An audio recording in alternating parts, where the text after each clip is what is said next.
നമസ്കാരം. നടിയെ ആക്രമിച്ച കേസിൽ പുറത്തുവരുന്നത് ഞെട്ടിക്കുന്ന ക്രോസ് വിസ്താരകഥ. 95 ദിവസമായി കേസിലെ 261 സാക്ഷിയെ 8-ാം പ്രതിയുടെ അഭിഭാഷകൻ ക്രോസ് വിസ്താരം ചെയ്യുന്നുവെന്നാണ് സുപ്രീം കോടതി പൾസർ സുനിയെ അറിയിച്ചിരിക്കുന്നത്.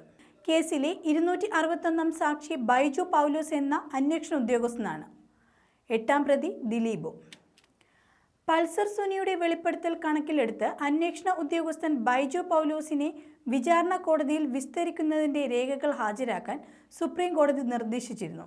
സംസ്ഥാന സർക്കാരിനാണ് സുപ്രീം കോടതി നിർദ്ദേശം നൽകിയത്.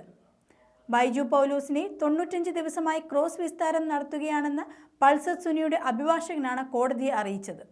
ഇതേ തുടർന്നാണ് വിസ്താര രേഖകൾ ഹാജരാക്കാൻ സുപ്രീം കോടതി നിർദ്ദേശിച്ചത്. കേസിന്റെ വിചാരണ അനന്തമായി നീണ്ടുപോകുകയാണെന്ന് പൾസർ സുനിക്ക് വേണ്ടി ഹാജരായ അഭിഭാഷകൻ ശ്രീറാം പറക്കാട് ചൂണ്ടിക്കാട്ടി. 95 ദിവസമായി കേസിലെ 261 സാക്ഷിയെ 8-ാം പ്രതിയുടെ അഭിഭാഷകൻ ക്രോസ് വിസ്താരം ചെയ്യുന്നുവെന്നും അദ്ദേഹം കോടതിയെ അറിയിച്ചിരുന്നു. ഇത്രയും ദിവസം ക്രോസ് വിസ്താരം നടത്തുന്നതെന്തിനെന്ന് കോടതി ആശ്ചര്യപ്പെടുകയും ചെയ്തു. തുടർന്നാണ് സംസ്ഥാന സർക്കാരിനോട് രേഖകൾ ഹാജരാക്കാൻ നിർദ്ദേശിച്ചത്. പൾസർ സുനി 7 വർഷത്തിലധികമായി ജയിലിൽ കഴിയുകയാണെന്നും കോടതി വാക്കാൽ നിരീക്ഷിച്ചു. കേസിൽ സംസ്ഥാന സർക്കാർ ഹാജരാക്കുന്ന വിസ്താര രേഖകൾ പരിശോധിച്ച ശേഷം പൾസർ സുനിയുടെ ജാമ്യാപേക്ഷയിൽ സുപ്രീം കോടതി തീരുമാനമെടുക്കും. സെപ്റ്റംബർ 17-നാണ് ജാമ്യ ഹർജി ഇനി പരിഗണിക്കുക. ആരോഗ്യപരമായ പ്രശ്നങ്ങൾ ചൂണ്ടിക്കാട്ടി സുനി നൽകിയ ജാമ്യാപേക്ഷയിൽ സുപ്രീം കോടതി എതിർകക്ഷിക്ക് നോട്ടീസ് അയച്ചിരുന്നു. ജാമ്യാപേക്ഷയിൽ എതിർപ്പനുസരിച്ച് ക്രൈംബ്രാഞ്ച് മറുപടി സത്യവാങ്മൂലം നൽകി. ആവർത്തിച്ച് കോടതിയിൽ ജാമ്യാപേക്ഷ നൽകിയതിൽ 25,000 രൂപ പിഴ ഹൈക്കോടതി വിധിച്ചിരുന്നു. ഇതിനെതിരെ പൾസർ സുനി സുപ്രീം കോടതിയെ സമീപിക്കുകയും ചെയ്തു. തുടർച്ചയായി കോടതിയെ സമീപിക്കുന്നതിന് പൾസർ സുനിയെ സഹായിക്കാൻ തിരശ്ശീലയ്ക്ക് പിന്നിൽ ആളുണ്ടെന്ന് ഹൈക്കോടതി നേരത്തെ നിരീക്ഷിച്ചതുമാണ്. വിചാരണയുടെ അന്തിമഘട്ടമായതിനാൽ ജാമ്യം നൽകരുതെന്ന സർക്കാർ വാദവും കോടതി അംഗീകരിച്ചിരുന്നു. 2017 ഫെബ്രുവരിയിലായിരുന്നു കൊച്ചിയിൽ നടി കാറിൽ ആക്രമിക്കപ്പെട്ടത്. നെടുമ്പാശ്ശേരി പോലീസ് രജിസ്റ്റർ ചെയ്ത കേസിൽ 2017 ഫെബ്രുവരി 23 മുതൽ പൾസർ സുനി റിമാൻഡിലാണ്. അതേസമയം കൊച്ചിയിൽ നടി ആക്രമിക്കപ്പെട്ട കേസിൽ കൂറുമാറിയ പ്രമുഖ താരങ്ങളുടെ മൊഴികൾ പുറത്തായിരുന്നു. കോടതിയിൽ മൊഴി മാറ്റിയത് നടൻ സിദ്ദിഖ് ഉൾപ്പെടെ 21 സാക്ഷികളാണ്. ഭാമ, നാദിർ ഷാ, ഇടവേള ബാബു എന്നിവരും കൂറുമാറിയെന്നാണ് റിപ്പോർട്ടുകൾ വന്നത്.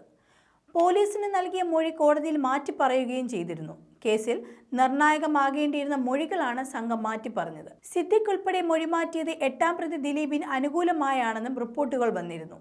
ദിലീപിന് ആക്രമിക്കപ്പെട്ട നടിയോട് പൂർവ്വവൈരാഗ്യം ഉണ്ടായിരുന്നുവെന്ന് അമ്മ മുൻ ജനറൽ സെക്രട്ടറി കൂടിയായിരുന്ന സിദ്ദിഖ് പോലീസിന് മൊഴി നൽകിയിരുന്നു. കൊച്ചിയിലെ AMMA റിഹേഴ്സൽ ക്യാമ്പിൽ ദിലീപ് ഇക്കാര്യം തന്നോട് പറഞ്ഞിരുന്നു.